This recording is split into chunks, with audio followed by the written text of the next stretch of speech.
Doctor নেই, master degree নাই, LLB নাই, আমরা কি ডক্টরেট নাই? সবাই মুসলমানের ডক্টরেট রেখে দিয়েছে, অন্য কোনো ধর্মের লোক ডক্টর হতে পারে না।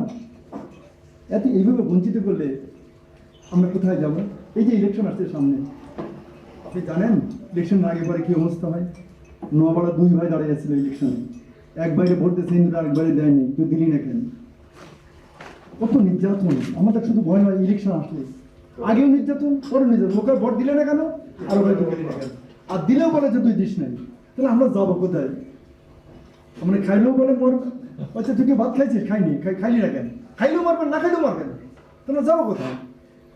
এই যে ছাত্র সংসদের একজন রয়েছে, আমুল ঢাকা ইউনিভার্সিটির ছাত্র, সেখানে কি একটা পরিস্থিতি হয়েছিল আপনারা দেখছেন। গ্রামে এখানে থাকেন, শহরে, আমি হিন্দু মহাদেশের সভাপতি, গ্রামগঞ্জে যাই, কত অত্যাচার।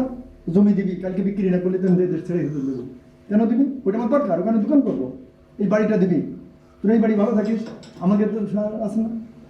আপনি দেখছেন তো নীলফামারীর ঘটনা, একজন ডিজিটাল হিন্দু, সে ভোটের ইয়ে কেটে দিয়েছে বলে তাকে ট্যাগ দিয়েছে যে সে রয়ের এজেন্ট, এটা পেপারে আসছে, আমি দেখছি না।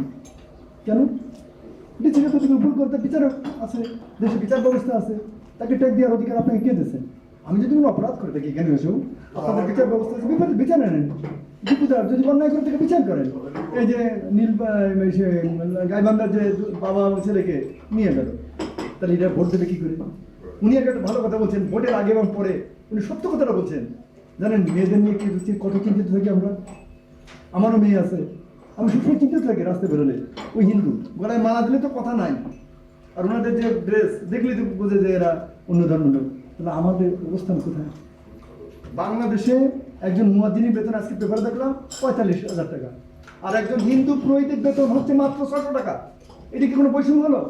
বৈষম্য কাকে বলে দেখছেন? 45,000 আর 600 টাকা ডিফারেন্স কি নাই? জিরো। দেখেন, আবার দেখেন, আপনি যদি অবাক হয়ে যাবেন, 100 কোটি টাকা বরাদ্দ হয়েছে মুসলমানদের জন্য মাথা পিছু, আর হিন্দুদের জন্য একটা থুপকা পড়ে 300 কোটি টাকা। তো আমাদের জন্য 75 টাকা, আর মুসলমানদের জন্য হচ্ছে 780 টাকা। আচ্ছা, আমরা কি নাগরিক নেই দেশে? একই নাগরিক হওয়া উচিত কিনা বলেন? 193 কোটি টাকা। হ্যাঁ, 193 কোটি টাকা।